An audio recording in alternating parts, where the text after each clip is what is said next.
शिवपुर गांव में एक बहुत ही पुराना पेड़ था जिस पर एक कौवा और कोयल दोनों रहते थे। एक बार दूसरे गांव से आए दो युवक उस पेड़ के नीचे आकर बैठ गए। कोयल अपनी मधुर आवाज में गाने लगी।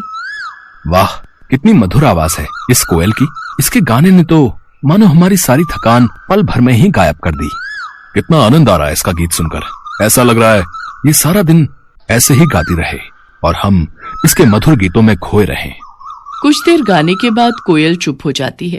तभी कौवा काए काए करना शुरू कर देता है। इस कौवे ने तो सारा मजा ही किरकिरा कर दिया। कौवे की कर्कश आवाज सुनकर उन दोनों राहगीरों ने पेड़ पर पत्थर मारना शुरू कर दिया। कौवा डर कर वहां से भाग गया। कुछ देर बाद जब वो दोनों वहां से चले गए तब कौवा आकर उस पेड़ पर वापस बैठ गया। कौवा रोते हुए कोयल से कहने लगा, भगवान ने मेरे साथ बड़ा ही अन्याय किया है। ऐसा क्यों कहते हो? तुम्हारे साथ कौन सा अन्याय हुआ है? देखो ना बहन, एक तो भगवान ने मुझे इतना काला रंग दे दिया और ऊपर से आवाज भी कर्कश वाली दे दी। जहां भी बैठकर कुछ बोलना चाहूं तो लोग आवाज सुनकर पत्थर मारने लगते हैं। और एक तुम हो, भले ही तुम्हारा रंग काला हो लेकिन बोली इतनी मीठी है कि तुम्हें सभी सुनना चाहते हैं। तुम्हें कोई नहीं भगाता। यही तो विधाता का खेल है मेरे भाई। वो जिसे जैसा बनाता है उसे वैसे ही स्वीकार करना पड़ता है। तुम मुझे कोई ऐसा उपाय बताओ जिससे कि मेरी भी तुम्हारी तरह मधुर आवाज हो जाए। ये तो कोई नहीं कर सकता कि तुम्हें कोयल बना दे, सिवाय उस शिवजी भगवान के विधि विधान को बदलने की क्षमता तो केवल शिवजी के ही पास है। एक वही है जो ब्रह्मा जी के लेख में परिवर्तन कर सकते हैं। अगर तुम कैलाश जाकर शिवजी से प्रार्थना करो तो वो तुम्हारी सहायता जरूर करेंगे। कौवा वहां से उड़कर 2 दिन का सफर तय करके कैलाश शिवजी के पास पहुंच जाता है। प्रणाम प्रभु। कागराज, आज कैलाश किस कारणवश आना हुआ? इसके बाद कौवे ने अपनी सारी व्यथा शिवजी को सुना दी। उसकी कहानी सुनने के बाद शिवजी बोले, हे कागराज, तुम इतने दुखी ना हो। तुम जैसा चाहते हो मैं तुम्हें वैसा बना दूंगा, किंतु मैं चाहता हूँ कि कोयल बनने से पहले तुम एक बार कोयल से जाकर पूछ लो कि वो कितनी सुखी है। शिवजी की बात सुनकर कौवा कोयल के पास जा पहुंचा और उसको अपनी और शिवजी के बीच हुई सारी बात बता दी। फिर कोयल उससे कहने लगी, भैया, मेरी आवाज भले ही मीठी है पर रंग काला है। अंधेरे में मैं दिखाई नहीं देती। मुझसे अच्छी जिंदगी तो हंस की है जो कितना सफेद है। सभी देखना चाहते हैं उसे। सारा दिन सरोवर में रहता है, कितना सुंदर लगता है। हर कोई उसे देखना चाहता है। कोयल की बातें सुनकर कौवे का मन बदल गया और वो फिर शिवजी के पास पहुंचा। प्रभु, अब मुझे कोयल नहीं बनना। वो तो अपनी जिंदगी से खुश नहीं है, किंतु हंस जरूर अपनी जिंदगी से खुश होगा। ठीक है, मैं तुम्हें जरूर हंस बना दूंगा, पर एक बार जाकर तुम हंस से पूछ कर आओ कि वो कहीं अपनी जिंदगी से दुखी तो नहीं है। कौवा एक बार फिर उड़कर हंस के पास पहुंचा। भाई, मैं तुमसे कुछ पूछना चाहता हूँ। पूछो भाई, क्या पूछना चाहते हो?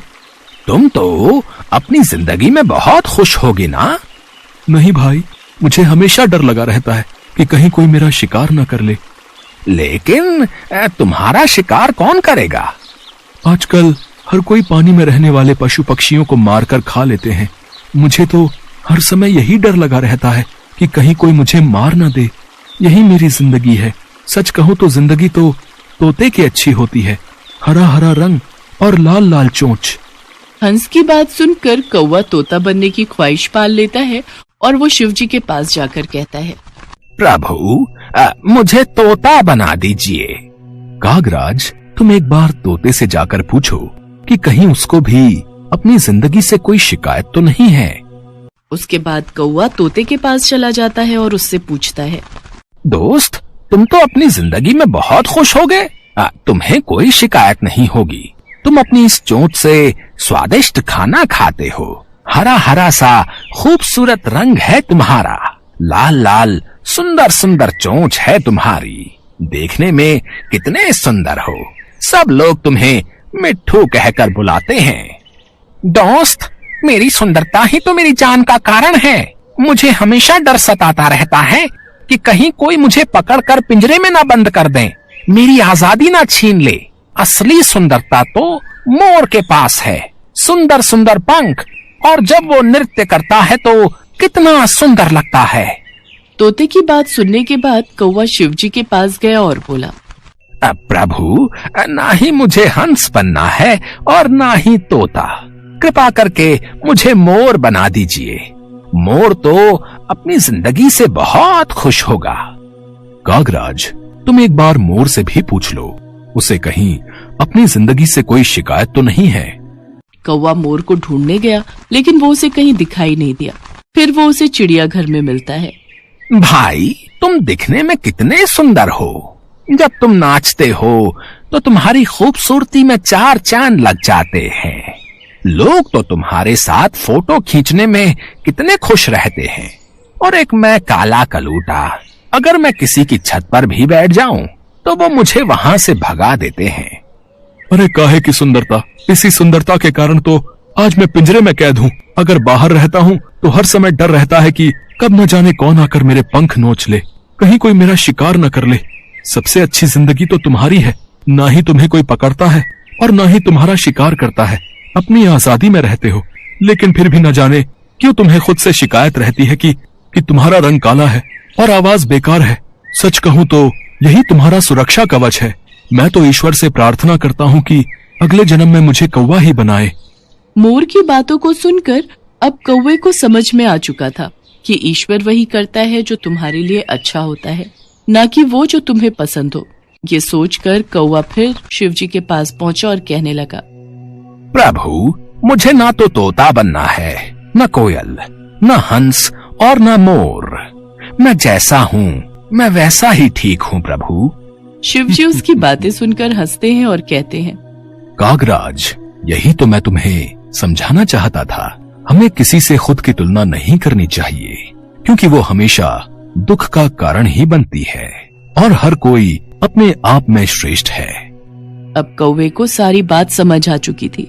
वो शिवजी से आज्ञा लेकर खुशी खुशी वापस कोयल के पास लौट जाता है। एक बार माँ पार्वती कैलाश पर भ्रमण कर रही थी। तभी उनकी नजर पृथ्वी लोक पर पड़ी। सेठ जी, ये माल गाड़ी में से उतार दिया है। ये ले, तेरे आज की कमाई के 200 रुपए। पूरा दिन मेहनत करके सिर्फ ये 200 रुपए ही कमाई हुई है।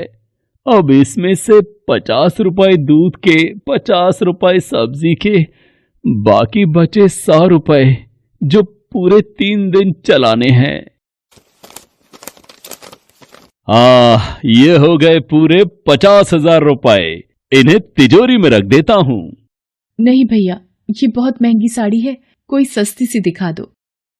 हाँ, ये 150 रुपए वाली ठीक है। भैया, ये तीनों साड़ी पैक कर दो। ये लो 5,000 रुपए। माँ पार्वती गरीब और अमीर दोनों को देख रही थी। आखिर जिसे जो चाहिए उसे मिलता नहीं, और जिसके पास पहले से हो उसे और मिल जाता है। इस प्रश्न का उत्तर तो महादेव ही दे सकते हैं। धरती का ये नजारा देखकर माँ पार्वती भगवान शंकर के पास जाती है। महादेव, मैंने देखा है कि धरती पर जो व्यक्ति पहले से ही गरीब और दुखी है उसे और ज्यादा दुख मिलता है, और जो सुख में है आप उसे दुख नहीं देते। ऐसा क्यों? भगवान, ये आपकी कौन सी लीला है? देवी पार्वती, इस बात का उत्तर जानने के लिए आपको हमारे साथ धरती पर चलकर वहां के प्राणियों का हाल चाल जानना होगा।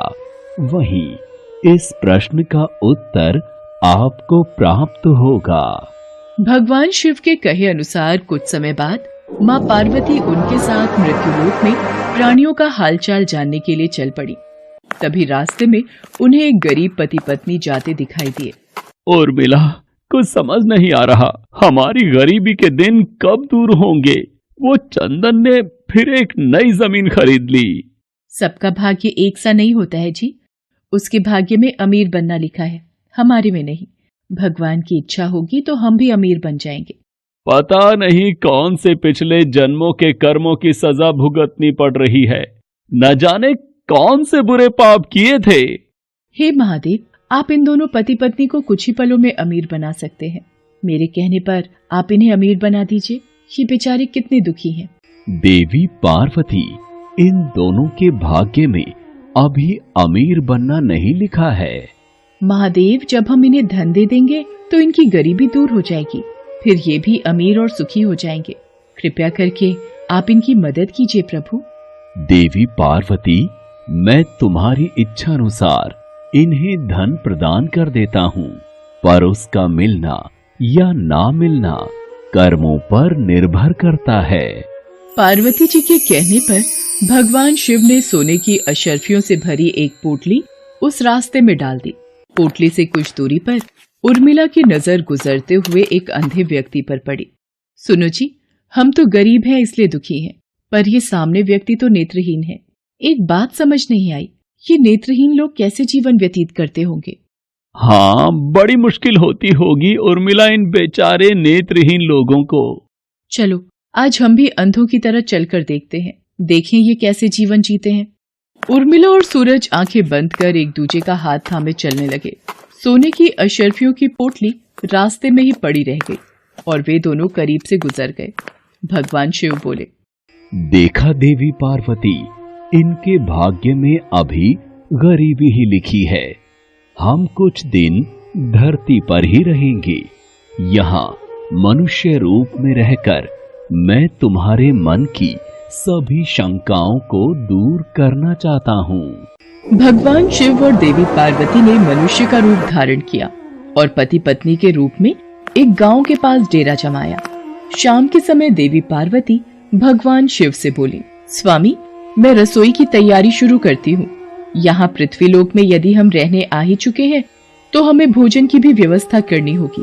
मैं चूल्हा बनाने की तैयारी करती हूँ, आप तब तक भोजन बनाने की सामग्री ले आइए। माँ पार्वती चूल्हा बनाने के लिए बाहर से ईंटें लेने गई। चूल्हा बनाने के लिए मुझे ईंटों की जरूरत है। ये एक जर्जर और टूटा मकान दिखाई दे रहा है। इसकी ईंटें मेरे काम आ जाएंगी, यही ले लेती हूँ।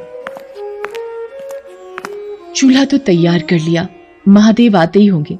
अरे आप आ गए, ये देखिए मैंने चूल्हा तैयार कर लिया। पर आप खाली हाथ क्यों लौट आए स्वामी? भोजन कैसे बनेगा? देवी पार्वती, अब सामग्री की कोई आवश्यकता नहीं है, क्योंकि जिस प्रश्न का उत्तर ढूंढने के लिए आप आई थी वो आपको स्वयं मिल गया।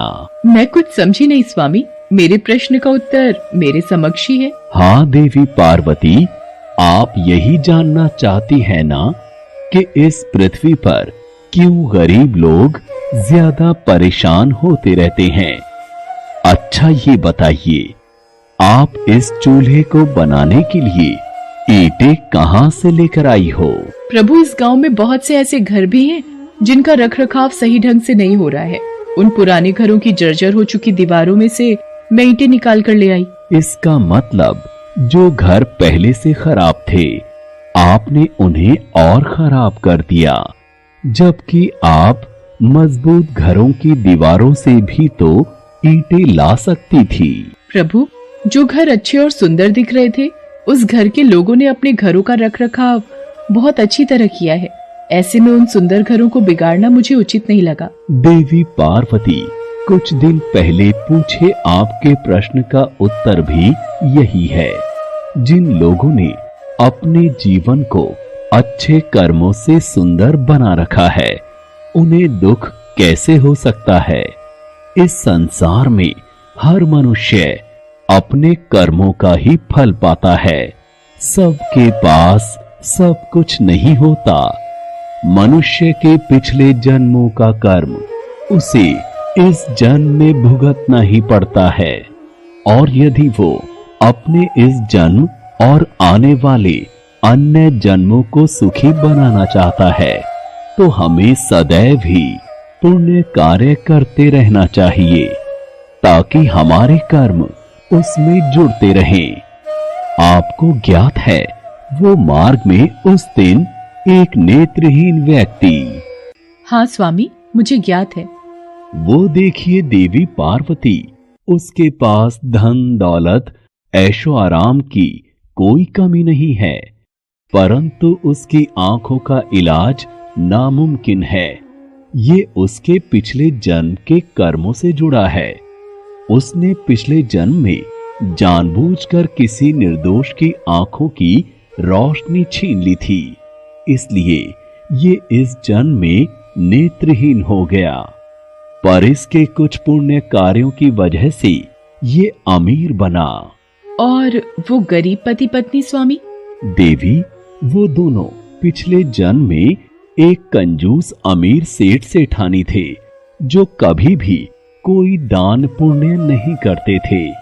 इसलिए इस जन्म में उन्हें गरीबी और दुख मिला। पर इन दोनों के अच्छे कर्म इनका आगे का जीवन सुखी बना सकते हैं। इस पृथ्वी पर कोई भी मनुष्य पूरी तरह से सुखी नहीं है देवी। हर मनुष्य के पास कोई न कोई दुख और समस्या है। मुझे उत्तर मिल गया है स्वामी। इस पृथ्वी पर सुखपूर्वक जीवन यापन करने के लिए मनुष्य को अपने द्वारा अच्छे कर्म करने चाहिए, ताकि उसे उसके पिछले बुरे कर्मों का फल न भुगतना पड़े। और फिर अपने प्रश्नों का उत्तर पाकर देवी पार्वती भगवान शंकर के साथ अपने रूप में आकर कैलाश वापस लौट गईं।